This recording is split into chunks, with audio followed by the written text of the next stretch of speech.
ان کی آج birth day ہے تو میں ان کو برتھ ڈے وش کرنا چاہوں گی. Many happy returns of the day. اللہ تعالیٰ آپ لوگوں کو آپ کو خوش اور آباد رکھے, آپ کو آپ کے نیک نصیب کرے, آپ کو صحت دے, زندگی دے. آمین سم آمین. اور پھر اس کے علاوہ ایک میری اور سسٹر ہیں مومی خان کی آئی ڈی سے, ان کی بیٹی ہے فاتحہ, ان کی 3 دن پہلے برتھ ڈے تھی تو اس وقت میں وش نہیں کر پائی, تو سو سوری. لیکن چلو اب میں جو مجھے یاد آ گیا تو میں نے کہا ان کا بھی میں وش کر دوں. تو میں فاتحہ کو بھی برتھ ڈے وش کرنا چاہوں گی یہاں پہ. اور پھر میں دعا کرواؤں گی کہ ایک میری سسٹر ہیں سائمہ پی سہارن آئی ڈی کے نام سے, ان کی 3 بیٹیاں ہیں اور ان کا بیٹا نہیں ہے, تو آپ ان کے لیے پلیز دعا کریے گا کہ اللہ تعالیٰ ان کو اولاد نرینہ سے نوازے اور نیک صالح زندگی والا بیٹا اللہ تعالیٰ ان کو عطا فرمائے. اور پھر ہیں عفت عمیر, ان کے لیے بھی اولاد کی دعا کریں, ان کی بھی اللہ تعالیٰ گود بھرے, ان کے یہاں بھی اولاد نہیں ہے. اور پھر میری ایک سسٹر ہیں سمیر شاد کی آئی ڈی سے, ان کے لیے بھی خصوصی دعا کریں, اللہ تعالیٰ ان کو بھی نیک لائق صالح اولاد عطا فرمائے, زندگی والی خوش قسمت خوش بخت اولاد اللہ تعالیٰ, خوبصورت بھی ہو خوبصیرت بھی ہو, اللہ تعالیٰ ان کی گود بھرے اور انہیں مکمل خوشی اللہ تعالیٰ عطا فرمائے. اور دعا جو ہے وہ دل سے کیا کریں. دعا پہ دیکھیں نا, دعا پہ بالکل بھی نہ کوئی پیسہ لگ رہا ہوتا ہے, نہ ہی ہمارا جو ہے ہماری کوئی محنت لگ رہی ہوتی ہے.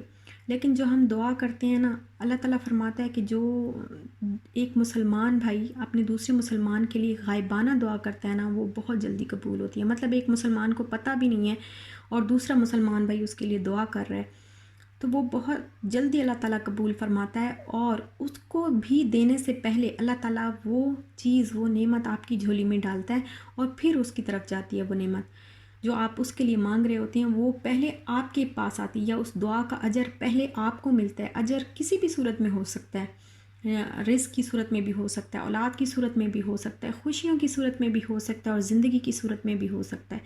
کسی بھی صورت میں اجر ہو سکتا ہے. تو وہ پہلے آپ کی گود میں آتا ہے پھر کسی دوسرے کی گود میں جاتا ہے. تو یہ دعا جو ہے یہ آپ ضرور کیا کریں اور دل سے کیا کریں.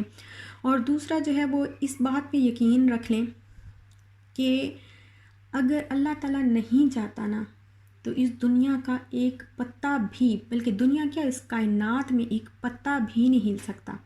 وہاں جو ہے اگر آپ کو اللہ تعالیٰ پہنچانا چاہ رہا ہے تو پوری دنیا بھی اس پہ اکٹھی ہو جائے گی نا کہ آپ کو وہ نقصان نہ پہنچے, تو وہ آپ کو نقصان پہنچ کے رہے گا, کیونکہ وہ اللہ تعالیٰ کی مرضی ہے. اور اگر اللہ تعالیٰ چاہتا ہے کہ آپ کو یہ نقصان نہ پہنچے اور دنیا آپ کو نقصان پہنچانا چاہتی ہے, تو چاہے پوری دنیا کتنے بھی ہاتھ پیر مار لے, الٹی لٹک جائے, کچھ بھی کر لے, آپ کو دنیا نقصان نہیں پہنچا سکتی. پوری دنیا ایک طرف ہونا پھر بھی آپ کو نقصان نہیں پہنچ سکتا اگر اللہ نہیں چاہتا. اس بات پہ میرا اندھا یقین ہے, اندھا ایمان ہے. اور آپ یہ لکھ لیں یہ بات, یہ ہر جگہ آپ کو یہ بات ملے گی.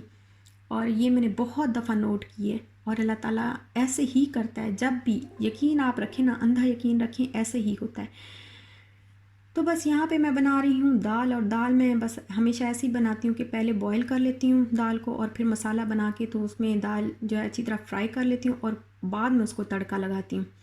اور گرم مسالہ پھر اینڈ پہ جب ریڈی ہو جاتی ہے تو پھر میں اس میں گرم مسالہ ایڈ کر کے پھر اس کو گارنش کر دیتی ہوں. اور اس طریقے سے یقین کریں بہت ہی مزے کی دال بنتی ہے.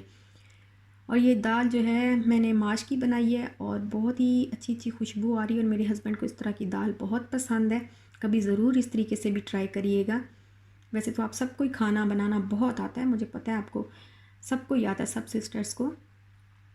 اور بس یہی تھا میرا آج کا ولاگ. اچھا لگا ہو تو لائک شیئر سبسکرائب ضرور کریے گا, اور انگوٹھا ضرور چپکائیے گا, پلیز ضرور انگوٹھا چپکا دیجیے گا, اور نا وہ اچھا والا انگوٹھا چپکائیے گا. لائک پہ ضرور آپ نے نا انگوٹھا رکھنا ہے. اور بس یہی تھا میرا آج کا ولاگ. تو اب میں آپ سے چاہتی ہوں اجازت. انشاءاللہ ملیں گے نیکسٹ ولاگ کے ساتھ, تب تک کے لیے اللہ حافظ.